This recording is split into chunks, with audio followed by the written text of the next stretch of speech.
안녕하세요. 기준TV의 기준입니다. 오늘은 더 뉴 산타페 2.2 디젤 최하위 모델인 프리미엄, 즉 깡통 모델 리뷰를 하려고 합니다. 때마침 전시차가 이런 게 들어왔네요. 근데 이 모델은 2.2 디젤 깡통 모델을 구매했을 때는 3,125만 원인데 여기에 추가로 된 옵션이 두 가지가 있는데, 하나는 내비게이션, 멀티미디어 내비게이션 패키지랑, 그리고 뒷좌석이 5인승이 아닌 7인승까지 적용되는 옵션, 딱 이 두 가지만 들어간, 즉 내비랑 7인승 옵션 두 가지만 들어간 모델이에요. 완전 외관하고 이런 기본적인 부분은 다 깡통이기 때문에 깡통 모델을 샀을 때 어떤 이점이 있는지 제가 한번 설명을 드릴게요. 깡통 모델 디젤의 가격은 3,125만 원입니다. 먼저 외관부터 한번 살펴볼게요. 뒤에 모양은 다 이렇게 생겼고요. 뒤에 테일 램프가 LED는 아닙니다. LED는 아니고요. 그리고 뭐 다들 아시겠지만 이 부분은, 이 뒤에 있는 이 가운데 선 부분은 다들 뭐 브레이크를 밟을 때 불이 들어올 거라 예상하신 분들이 있는데, 그냥 모양일 뿐 불이 들어오진 않습니다. 참고하시고요. 가장 기본 모델이지만 이제 중형급 SUV이기 때문에 기본적으로 후방 센서는 무조건 들어가고요. 가장 기본 모델을 사셔도 후방 카메라도 기본으로 들어갑니다. 굉장히 훌륭합니다. 후방 센서, 후방 카메라 들어가는 거 참고하시고요. 그리고 이제 외관을 보시면 이렇게 몰딩들이 다 이렇게 크롬으로 장식이 되어 있어요. 이런 부분이 고무나 이게 실리콘 같이 이렇게 허접하게 된 게 아니라 크롬으로 되어 있기 때문에 기본 모델임에도 불구하고 고급스러움이 한층 빛이 납니다. 이게 손잡이 부분도 크롬으로 되어 있습니다. 참고하시고요.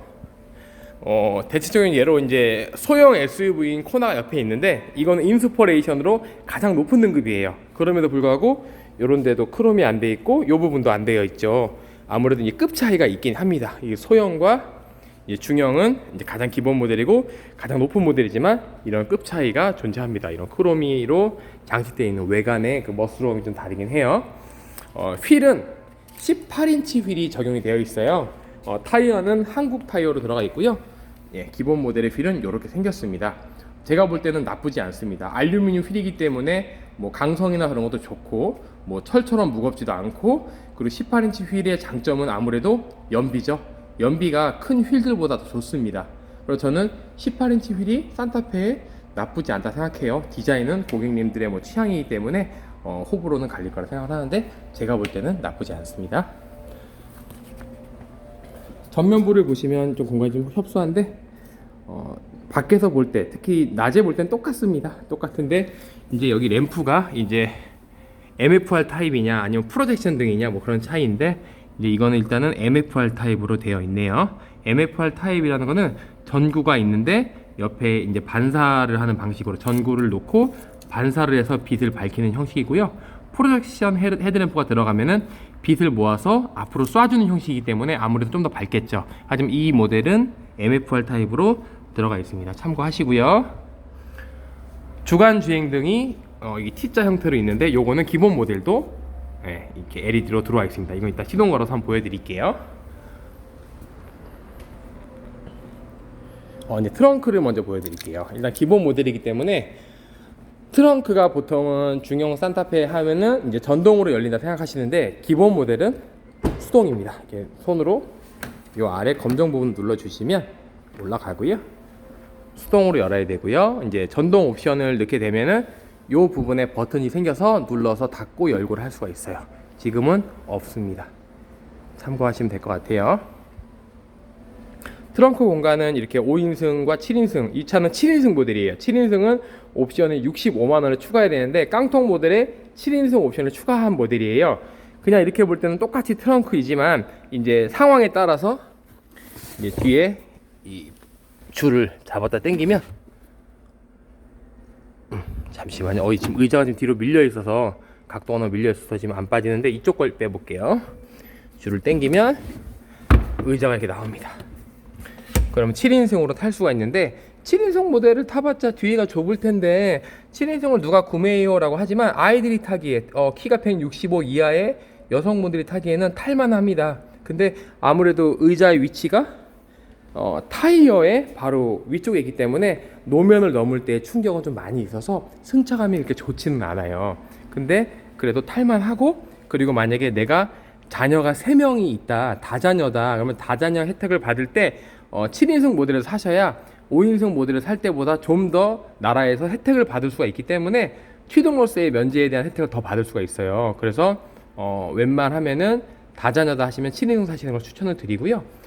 그리고 다시 적어볼게요. 5인승 모델을 사시면 이 의자 2개 대신에 이 밑에 서랍이 생기는 거예요. 그래서 여시면 이제 밑에 수납 공간이 생기고, 이 맨 뒤에는 5인승이든 7인승이든 똑같이 수납 공간이 있는데, 이렇게 소화기랑, 기본 모델인데도 소화기나 이런 타이어 바람을 넣는 TPMS 바람을 넣는 기계나 이런 뭐 견인고리 이런 것들은 기본으로 들어가 있어요. 요즘 차량은 스페어 타이어는 들어있지 않습니다. 이런 7인승을 사게 되면 65만 원이 추가가 되면서 뒤에 의자가 2개 생기고, 그리고 이렇게 3열에 이렇게 에어컨, 3열에서도 에어컨을 작동할 수 있게 생기고, 그리고 이런 워크인 스위치라 그래가지고 뒤에서 짐을 싣다가 공간이 좁네, 뒷좌석 2열에 의자를 접어야겠다 했을 때 이 버튼만 누르면 슝 넘어가죠. 이거 누르면 슝 넘어가죠. 그쵸? 이렇게 해서 이제 앞에 가서 손을 눌러주시면 평평하게 됩니다. 보여드릴게요. 이렇게 손을 누르면 평평하게 되죠.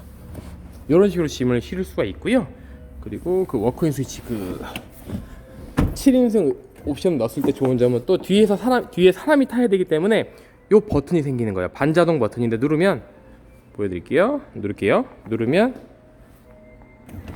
이렇게 의자가 앞으로 접히면서 앞으로 나가서 이렇게 탈 수 있는 공간이 나오는 거예요. 엄청 넓지는 않지만 이렇게 다리가 들어가서 뒤에 3열을 탈 수 있다는 거 참고하시고요.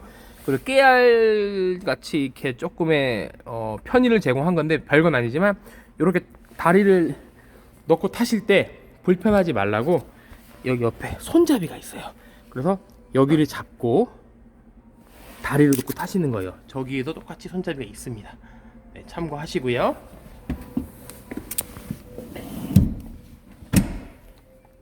그리고 가장 기본 모델임에도 불구하고 자 가운데 팔걸이가 있습니다.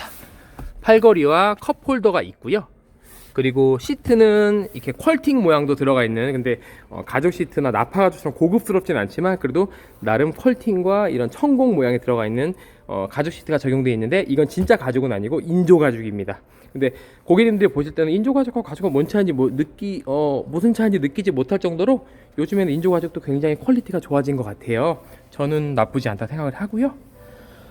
기본 모델을 구매하셔도 이제 2열에 열선 시트가 들어가요. 가장 깡통 모델도 열선 시트가 2열에 기본으로 들어가고요. 2열에 에어컨 송풍구도 기본으로 들어가고요. 그리고 요즘에는 이제 유튜브나 핸드폰을 많이 하시기 때문에 이 핸드폰 충전만 가능한 USB 포트가 양쪽에 하나씩 있습니다. 이렇게 USB 모양이지만 위에 배터리로 전기 모양이 들어있죠. 이런 거는 USB 음악 듣는 건 안 되고 충전만 된다는 뜻입니다. 참고하시고요.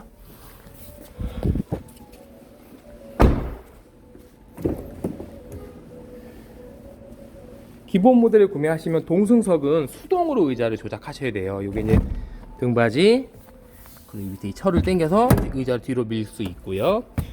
보조석은 이렇게 수동으로 적용된다는 거 참고하시고요. 운전석으로 갈게요. 일단 차키도 한번 보여드려야죠. 차키는 이렇게 생겼습니다. 더 뉴 산타페가 되면서 차키 모양이 바뀌었는데 원격 시동이 가능하세요. 그래서 너무 좋은 게 이제 겨울철에 문장건을 한번 누르고 꾹 누르고 있으면 원격 시동이 됩니다. 너무 편리한 것 같아요. 멀리서 오면서 차를 타기 전에 먼저 원격 시동을 걸어줄 수 있다는 거. 물론 지금 이 모델은 블루링크라는 옵션이 들어가 있어서 핸드폰으로 시동을 걸고 할 수 있지만, 깡통 모델을 사도 요 원격 시동 버튼이 있다는 거, 블루링크가 순정 내비를 넣어야만 들어간다는 점 참고하시고요. 시동을 다시 끌 때는 요걸 한번 눌렀다 떼시면 됩니다. 시동을 거실 때는 꾹 누르고 있는 거고, 문 잠그는 거 한번 누르고 요거를 꾹 누르고 있어야 되고요. 다시 보여드릴게요. 한번 잠그고 꾹 누르고 있으면 원격 시동이 걸리는 거고요. 끌 때는 한 번만 탁 누르면 됩니다. 왜 시동 걸 때는 문을 잠그는 걸 누르고 이걸 꾹 눌러야 되나요? 끌 때는 한 번만 누르면 간단한데 라고 말씀하시고 물어보시는 분들이 있는데, 그 이유는 우리가 버튼 한번 툭 눌러서 시동이 걸려버리면 혹시 키를 주머니에 넣거나 가방에 넣었을 때 실수로 눌려서 시동이 걸리거나 하면 안 되잖아요. 연료도 낭비가 되고 공기도 파괴되고 환경도 파괴되고, 그렇죠? 그렇기 때문에 그 과정을 문을 한번 잠그고 요 버튼을 한번 누르는 게 아니라 누르고 있을 때 시동이 걸리게 되는 거고요. 끄는 거는 10분이 지나면 자동으로 꺼지기도 하지만 그냥 버튼 한 번만 누르면 꺼지게끔, 그렇죠? 예, 그렇게 설정이 되어 있는 거니까 참고하시고요. 디젤 모델이기 때문에 요즘에는 이렇게 디젤, 그리고 요소수라는 걸 꼭 넣어줘야 합니다. 한 5,000km마다 한 번씩 넣어주시면 되고요. 요소수를 언제 넣는지 이거 신경 쓰기 귀찮아요 라고 하시는 분들이 있는데, 요소수를 넣는 그 시기는 계기판에 나옵니다. 앞으로 1,000km 정도 주행하고서 요소수를 넣어줘야 됩니다. 이렇게 미리 경고를 주기 때문에 넣으시면 되고요. 인터넷으로 사서 넣으셔도 되고 그냥 가까운 주유소 가셔도 다 판매합니다. 아마 가득 넣는데 2만원도 안 들어갈 거예요. 그러니까 참고하시면 될 것 같고요. 지금 방금 이게 표 하고 올라오고 그랬죠? 사이드미러가 잠겼는데 문을 제가 차키로 아까 열었는데, 차키로 문을 열고 나서 일정 시간이 지나도 차 문을 열거나 하는 이 동작이 없으면은 이 자동차에서는 고객이 잘못 눌렀구나, 차를 탈 의지가 없구나 판단해서 다시 잠가 버립니다. 예, 이것도 굉장히 좋은 기능이에요. 참고하시면 될 것 같고요. 이제 실내를 보여드릴게요. 실내는 기본 모델을 사셔도 뭐 당연하겠지만 이렇게 버튼 배열이나 이런 거는 뭐 옵션 높은 거나 큰 차이는 없어요. 단지 여기 이제 메모리 시트 기능은 없지요. 메모리 시트는 의자를 1번과 2번 두 가지로 저장하는 기능인데, 그래서 뭐 결혼하신 분이 와이프랑 나랑 키 차이가 뭐 30cm가 나는데 탈 때마다 의자랑 사이드 미러 조절하기 귀찮아, 그런 분들은 메모리 시트를 꼭 넣으셔야 되지만 요즘 차량은 그냥 뭐 이렇게 하셔도 충분하다는 거. 네. 그리고 자동차를 보시면 운전석도, 기본 모델은 수동입니다. 운전석도 이 높이, 의자 시트 높이 조절하는 거, 등받이 조절하는 거 다 수동입니다. 참고하시고요. 근데 재밌는 게 이 버튼이 있어요. 이건 전동 버튼 뭐지 하는데, 이거는 보이실까요? 등받이가 올라오는 거. 이거는 럼버 서포트라 그래가지고 허리와 등을 이렇게 밀어주는 기능이에요. 척추를 활자로 펴주기 위해서 척추가 이렇게 있는데 활자로 쭉 펴주면은 척추가 눌리지 않고, 디스크가 있는 분들은 이게 정말 중요하거든요. 이 기능이 깡통 모델에도 들어가 있습니다. 시트가 올라오는 게 보이시나요? 저는 보이는데, 네. 이렇게 쫙 올라오죠. 이게 정말 편합니다. 어른들은 이거 있으면 너무너무 좋아해요. 기본 모델을 사셔도 깡통 모델이지만 전동식 파킹 브레이크가 있어요. 사이드 브레이크를 발로 밟는 풋파킹도 아니고 옆에 있는 것도 아니라 전자식으로 들어갑니다. 이 전자식이 들어갔다는 건 즉 깡통 모델을 사셔도 오토홀드가 있다는 거예요. 깡통 모델임에도 불구하고 이 오토홀드, 교차로에서 브레이크를 밟고 있지 않아도, D드라이브 넣고 브레이크를 밟고 있지 않아도 자동차가 앞으로 가지 않고 자동으로 브레이크를 잡아주는 기능, XR만 밟으면 자동으로 브레이크가 풀리면서 차가 가는 이 기능, 이 편리한 기능이 깡통에도 들어가 있고요. 아까 말씀드렸다시피 2열에도 열선 시트가 2단으로 다 적용이 되어 있는데, 기본 모델임에도 불구하고 통풍 시트, 열선 시트 3단, 보조석도 마찬가지로 3단으로 열선과 통풍이 다 적용이 되어 있어요. 그리고 후방 카메라, 그리고 주행 중에 후방을 보는 기능도 있고요. 이건 후방 센서 버튼이고요. 그리고 ISG 기능, 엔진이 교차로에서 서 있을 때 공회전을 막아주는 기능도 기본으로 들어가 있고요. 열선 핸들까지 다 들어가 있기 때문에 정말 훌륭한 것 같아요. 시동을 한번 걸어 볼게요. 계기판은 이제 아무래도 옵션이 이제 기본이다 보니까 일반 이렇게 아날로그 계기판이긴 해요. 근데 지금 보시다시피 나쁘지 않고요. 그리고 가운데는 이 슈퍼비전 클러스터가 있어서 이게 컬러풀하게 주행 정보나 이런 걸 다 볼 수가 있어요. 그래서 충분히 저는 이것도 나쁘지 않다 생각을 합니다. 그리고 TPMS, 이렇게 타이어의 공기압을 보는 기능, 이런 건 당연히 다 기본으로 들어가 있고, 이게 요소수 레벨 있죠? 요 요소수가 밑바닥으로 내려오게 되면 이제 요소수를 충전해 줘야만 차가 갑니다. 요소수가 다 떨어질 때까지도 차를 타게 되시면 자동차가 움직이지 않기 때문에 이제 요소수를 넣어 달라고 경고 메시지가 뜨면은 꼭 요소수를 넣으셔야 되고요. 순정 내비가 들어갔는데 안 들어갔을 경우에는 여기에 8인치 스크린이 들어가 가지고 후방 카메라는 기본으로 됩니다. 이거는 내비가 옵션으로 추가된 거기 때문에 이렇게 지금 나오고 있고요. 하이패스 같은 경우는 이 내비 옵션을 안 했을 경우에, 깡통 모델에 하이패스가 없지만 이 내비 옵션을 넣었을 경우에는 하이패스가 이 윗부분에 하이패스를 넣는 부분이 있습니다. 요즘에 룸밀러가 아니라 이 위에 넣는 거 참고하시고요. 이렇게 기본 모델을 사셔도 웬만한 건 다 있기 때문에 너무 훌륭한 것 같고요. 그리고 이렇게 차로 유지 보조, 여기 보이시나요? 차선 이탈 방지 보조, 차로 유지 보조, 기본 모델 깡통을 사셔도 이 두 가지 기능이 다 들어가요. 차선 이탈 경고랑 차선 이탈 이 보조는 60km가 넘어갔을 때 차선을 지키지 않고 뭐 넘어가거나 하면은 핸들이 자동으로 이렇게 잘못되는 걸 인식시켜주고 돌아가는 기능을 말하고요. 차로 유지 보조는 저속 주행에서도 자동차가 차선 밖으로 나가지 않게 핸들이 자동으로 옆으로 갔다가 이렇게 조금씩 이렇게 좌우로 움직여주는 이런 기능을 말해요. 두 개의 그 개념이 완전 다릅니다. 이렇게 기본 모델을 사셔도 뭐 핸들 리모컨이나 이런 거 다 있고 하기 때문에 저는 이 기본 모델도 충분히 메리트가 있다 생각하고요. 이제는 중형 SUV이기 때문에 기본 모델도 나쁘지 않은 것 같아요. 저는 물론 고객님들의 뭐 니즈에 따라 다르겠지만 오늘 여기까지만 리뷰를 하고 마치겠습니다. 당연히 뭐 무선 충전 기능이나 그런 건 따로 없고요. 네, 이렇게 그냥 일반 컵홀더 USB 포트 있고요. 수납 공간도 똑같고 아래도 공간은 다 있습니다. 참고하시면 될 것 같습니다. 여기까지 오늘의 리뷰를 마칠 거고요. 마지막으로 아까 말씀드렸던 시동 걸었을 때 깡통 모델도 외부에 LED 주간 주행등은 이렇게 T자로 멋있게 들어온다는 걸 참고하시면 좋을 것 같아요. 그리고 이렇게 오토라이트 컨트롤도 오토 기본이고요. 램프를 켰을 때는 프로젝션 타입이 아니다 보니까 이렇게 반사경 타입으로 안에 있는 램프를 옆에서 반사경을 통해서 반사해서 빛을 비추는 방식이라는 거, 요것만 참고하시면 될 것 같습니다. 지금까지 산타페 리뷰를 마치겠습니다. 감사합니다.